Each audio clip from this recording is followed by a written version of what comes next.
Bien d'accord avec vous.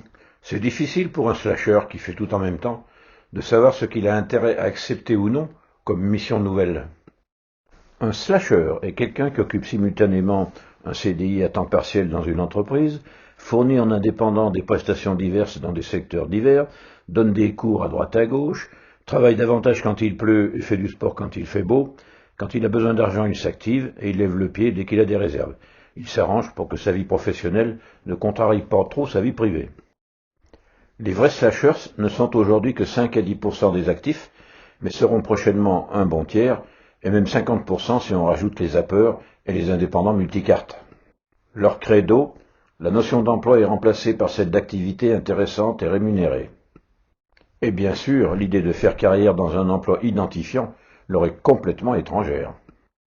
Comment élargir mon activité?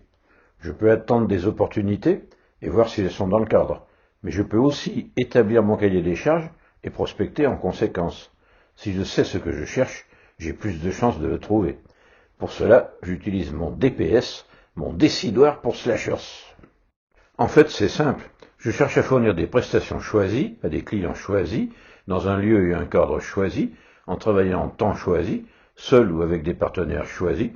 Je souhaite que ces prestations soient formatrices pour découvrir de nouveaux métiers ou de nouveaux marchés, qu'elles soient en synergie dans les deux sens avec mes autres activités, qu'elles soient utiles pour mon projet à moyen et long terme, explorer d'autres coins du même puzzle.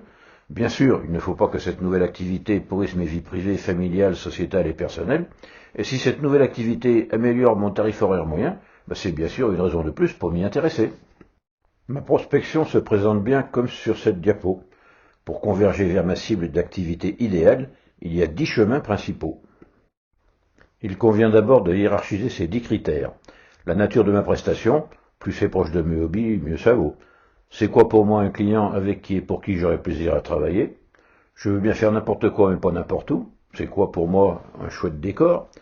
Pas n'importe quand non plus. C'est quoi un temps choisi ou un horaire choisi? Travailler avec des partenaires, avantages inconvénients, à moi de choisir quel type de partenaire éventuel. Est-il important que je continue à m'instruire grâce à cette nouvelle prestation? Degré de synergie avec mes autres activités, est-ce important pour moi ou non? Utile ou non pour conforter mon plan A à long terme, est-ce important? En harmonie avec ma vie privée, suis-je prêt à renoncer provisoirement à quelque chose pour cette activité nouvelle? Et bien entendu, l'aspect rémunération et avantage mérite-t-il 10 points, moins ou davantage? C'est à moi de le décider, quitte à assumer ensuite. Ensuite, je n'ai qu'à noter chaque critère de 1, c'est nul, jusqu'à 10, c'est génial, en passant par 5 ou 6, c'est valable si la note globale est bonne. Attention à ne pas confondre la note et le coefficient d'importance pour moi.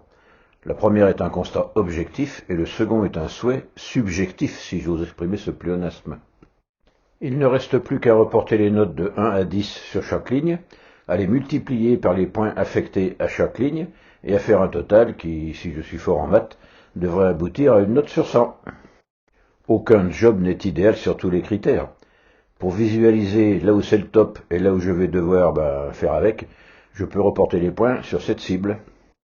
En joignant les points sur la cible, je vois d'un coup d'œil si ma future activité est proche du job idéal et je décide en tenant compte des coefficients que j'ai affectés à chaque critère. Je peux décider qu'une mauvaise note sur un critère important est éliminatoire. Et bien sûr, tournez-vous dans le sens des vents favorables, c'est tellement plus cool.